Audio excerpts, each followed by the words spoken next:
bang sinasabi sa closing remarks ng farewell party? Hanggang graduation lang po yung alam ko. I think, thank you so much.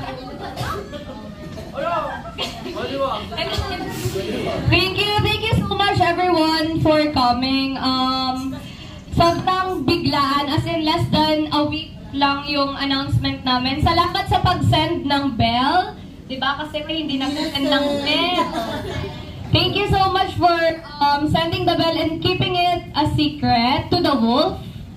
Na nang cheat, ganon po. Uy, cheat na ano ha, nanduduya kasi nagtatanong ano daw yun, walang iba ha.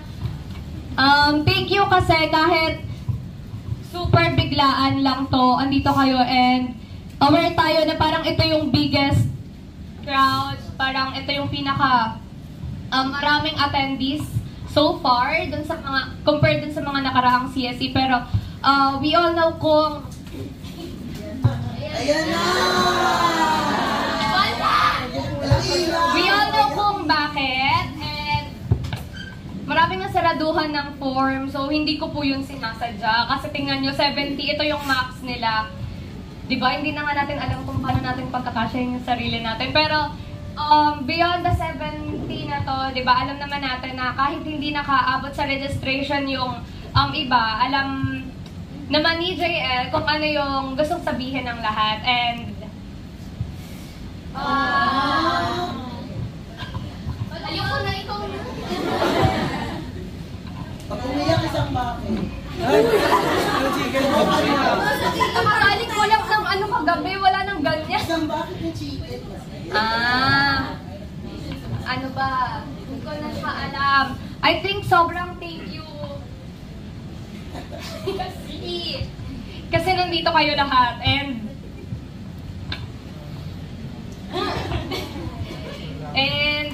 siguro alam naman natin na hindi talaga madali na magagather tayong lahat dito to have a farewell party to JL, pero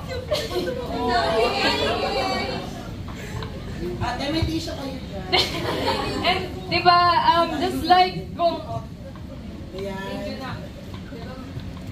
kung ano yung biglaang title natin, it's always with JL. So, kahit nandito si JL, kahit nasa Makati siya, kahit nasa studio siya, kahit nasa Korea gusto mo, try mo pa sa other universe.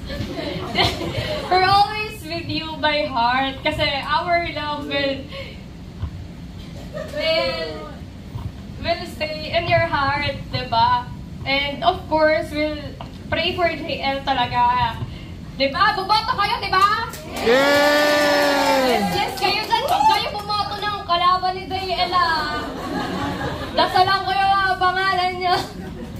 Pero thank you so much. Sobrang ang laking bagay nito, lalo sa amin na JL PH team kasi originally since biglaan, diba? Biglaan yung announcement from the fan meet.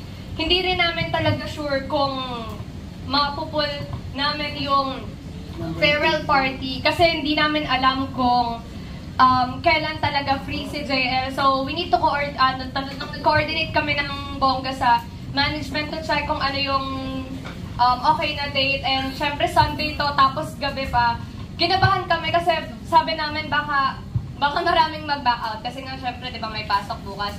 Pero kaya nga natin magpuyat para sa mga contents, di ba? So, ano pa yung ganito na farewell party. And diba, ilalaban natin siya kasi hindi natin sure kung kailan. Pero tagalan mo na ha, tagalan mo bago bumalik ha.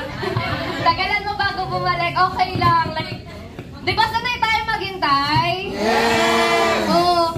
Kung yung maling tao, nahihintayin nyo si JL, baka yung tamang tao. So, hihintayin ka naman, anak. So, galingan mo. And we're always here for you. We love you!